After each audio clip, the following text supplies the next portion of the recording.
আমি একেএম কাইয়ুম কবির ছোট সাবালিয়া এলাকায় বনফুল টাওয়ারের একজন ডেভেলপার। আমি ইতালি প্রবাসী 33 বছরের একজন রেমিটেন্স যোদ্ধা। আমার অর্জিত অর্থ দিয়ে বাংলাদেশে বিনিয়োগ করার স্বপ্ন দেখি। সেই স্বপ্ন বাস্তবায়ন করার জন্য আমি একটি ডেভেলপার ফান্ড খুলি এবং মরহুম রহমতুল্লাহ সাহেবের নিকট 36% এবং 64% এর সুদে 10% একটি জমি গ্রহণ করি। পরবর্তীতে জমিটি পৌরসভার নিকট থেকে অনুমোদন নিয়ে ফ্ল্যাট নির্মাণের কাজ শুরু করি। কাজ চলাকালীন সময় আমার অংশের কিছু ফ্ল্যাট বিক্রি করার সিদ্ধান্ত নিই। ওই সময় উজ্জ্বল চক্রবর্তী আমার নিকট হইতে একটি ফ্ল্যাট লিফটের 3 ফিট ক্রয় করেন। তারপর থেকে উজ্জ্বল চক্রবর্তী চক্রান্ত শুরু হয়ে যায়। উজ্জ্বল চক্রবর্তী মূলত চাকরিচ্যুত পুলিশ কনস্টেবল এবং ফ্যাসিস্ট শেখ হাসিনা সরকারের পুলিশ বাহিনীর সোর্স দালাল হিসেবে কাজ করত এবং সেই সুবাদে সে বারবার পুলিশের ভয় দেখিয়ে আমার কাছ থেকে বিভিন্ন সময়ে মোটা অঙ্কের টাকা হাতিয়ে নেয়। টাকা দিতে না চাইলে পুলিশের ভয় দেখাতো এবং নির্মাণ কাজ বন্ধ করে দিত। পরবর্তীতে উজ্জ্বল চক্রবর্তীকে টাকা নিয়ে দেওয়ার কারণে হঠাৎ একদিন আনুমানিক রাত 12 ঘটিকার সময় আমার 75 বয়সে বৃদ্ধ মা এবং 50 বছর বয়সে বড় বোনকে পুলিশ দ্বারা বাসা থেকে তুলে নিয়ে থানায় আটক করে রাখে।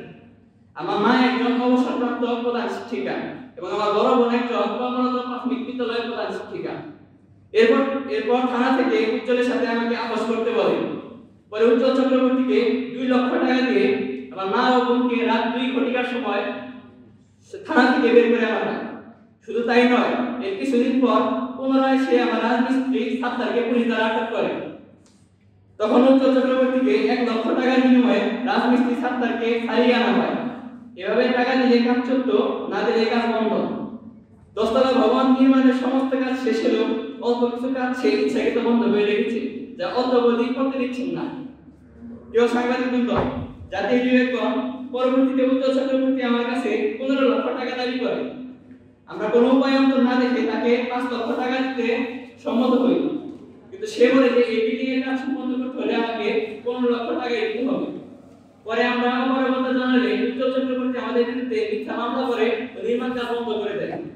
শুধু ডেভেলপার হিসাবে আমি একা নই, আমার বৃদ্ধ মা, বড় বোন, আমার শ্বশুর, আমার মামা ও বাড়ির কেয়ারটেকারের বিরুদ্ধে মিথ্যা মামলা করে, যাতে কেউ এই বিল্ডিং নির্মাণের কাজে তদারকি না করতে পারে এবং সকল মিস্ত্রিকে এক পর্যায়ে নির্মাণাধীন ভবন থেকে বের করে দেয়। পরবর্তীতে সকল মিস্ত্রিরা মিলে একটি ঘোষণাপত্র দেয়। সেখানে উল্লেখ করে যে উজ্জ্বল চক্রবর্তী ও তাহার ভারপ্রাপ্ত লোকজন তাদেরকে বিভিন্ন সময় মারপিট করিয়া নির্মাণাধীন ভবন থেকে বাহির করিয়া দিয়ে কাজ বন্ধ করে দেওয়ায় আমি যেমন যথাসময়ে ভবন নির্মাণ করতে পারি নাই, তেমনি আর্থিকভাবে আমি মারাত্মক ক্ষতিগ্রস্ত হই এবং আমার 33 বছরের অর্জিত কষ্টের টাকা এভাবে সর্বস্ব নষ্ট হয়ে যায় এবং আমি বিভিন্ন ব্যাংক ও বিভিন্ন ব্যক্তির কাছে ঋণে জর্জরিত হয়ে পড়ি। আমার দেশে বিনিয়োগের স্বপ্ন এখানেই শেষ করে দেয় উজ্জ্বল চক্রবর্তী।